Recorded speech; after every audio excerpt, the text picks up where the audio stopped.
If you like quality marinated artichoke hearts, but not the price of them, you're going to love this recipe. Not only is it economical, but you get to have the best, tender, and perfectly cooked broccoli you've ever had, and you can even recycle the oil into a delicious spicy pasta or salad dressing when you're done.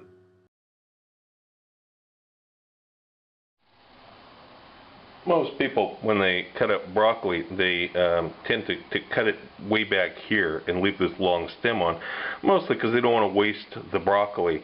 But really, it tastes much better if you cut florets that are small like this. If you cut little small florets like this, it'll be much tastier and nicer, and it'll cook more evenly. Because you won't have this stem that takes a long time to cook, along with the head that cooks quickly. When you go to steam this or boil this, this will cook all at the same time. If you leave a big long stem on here, then you got a choice. You're either going to have a mushy head or you're going to have a raw stem. It doesn't work. So this is the way to cut broccoli, like this. Now, of course, this leaves you with big stems.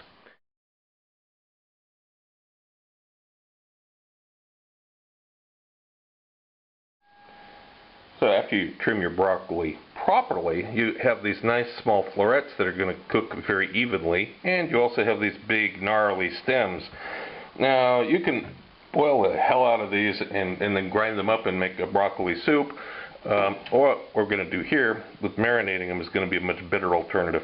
The next step here, though, is that these are going to need a little bit of peeling, and take the very outside part off. You could use a heart peeler too if you're more comfortable doing that.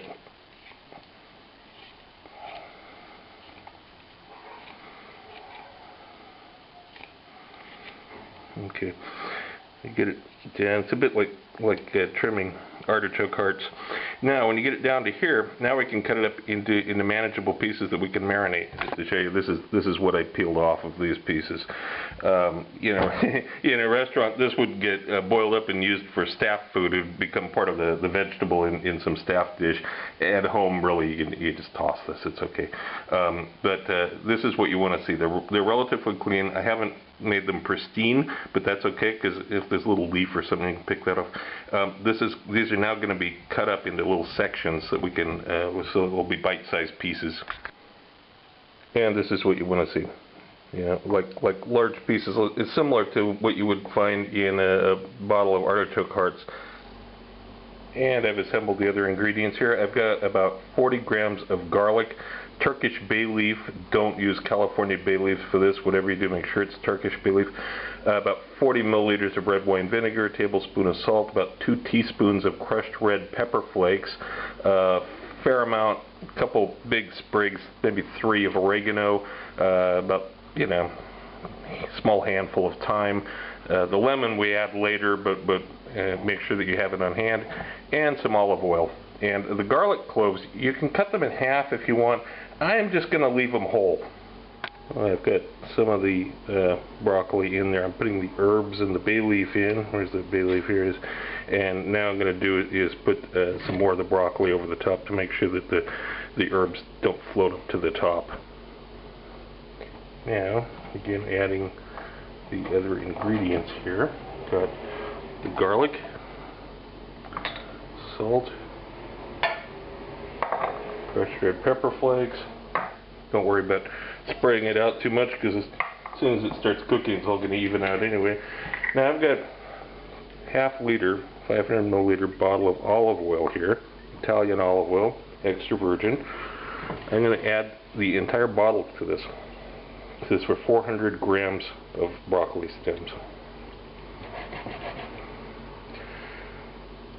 So a little bit more olive oil than there is broccoli stems. So 400 grams of broccoli stems, 500 grams of oil basically. But you'll see, this isn't quite enough to actually cover it. So what are we going to do? We can cheat a little bit. It doesn't have to be all olive oil. We can add a little vegetable oil. It won't make any difference in the end. Nobody will be the wiser. It'll save you some money, which is always a good thing in a restaurant, especially. So, I don't know, that's maybe another couple hundred milliliters here I'm adding of regular vegetable oil. Actually, the vegetable oil that I'm adding is also part olive oil, so it's not pure cheat. Okay, now we're going to begin heating this slowly. Now, heating it on a medium heat, number 5 out of 1 to 10, we get up to where it's crossed 150 degrees Fahrenheit, about 74 Celsius. Now, I'm going to put a cover on it and turn the heat down further to about 1.5, 2, very, very low. Not off, don't turn it off, but keep it at about 1.5. Check it every once in a while. Check the thermometer with the thermometer, make sure it's not too hot.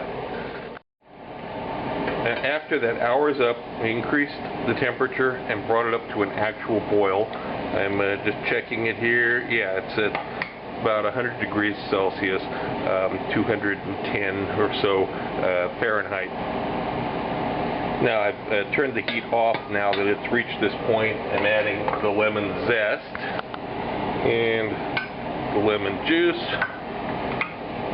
Now I'm putting the lid back on. There's no heat on it. It's just going to be allowed to stand at room temperature. Cool down to room temperature before we proceed.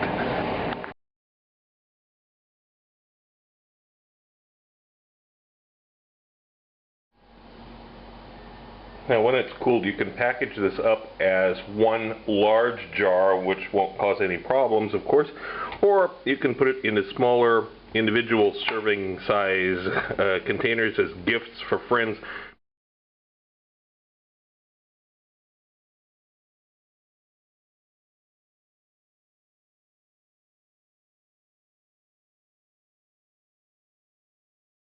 The second volume of my cookbook is now available through Amazon and other booksellers. It covers the YouTube recipes from the last 8 months with more in-depth information.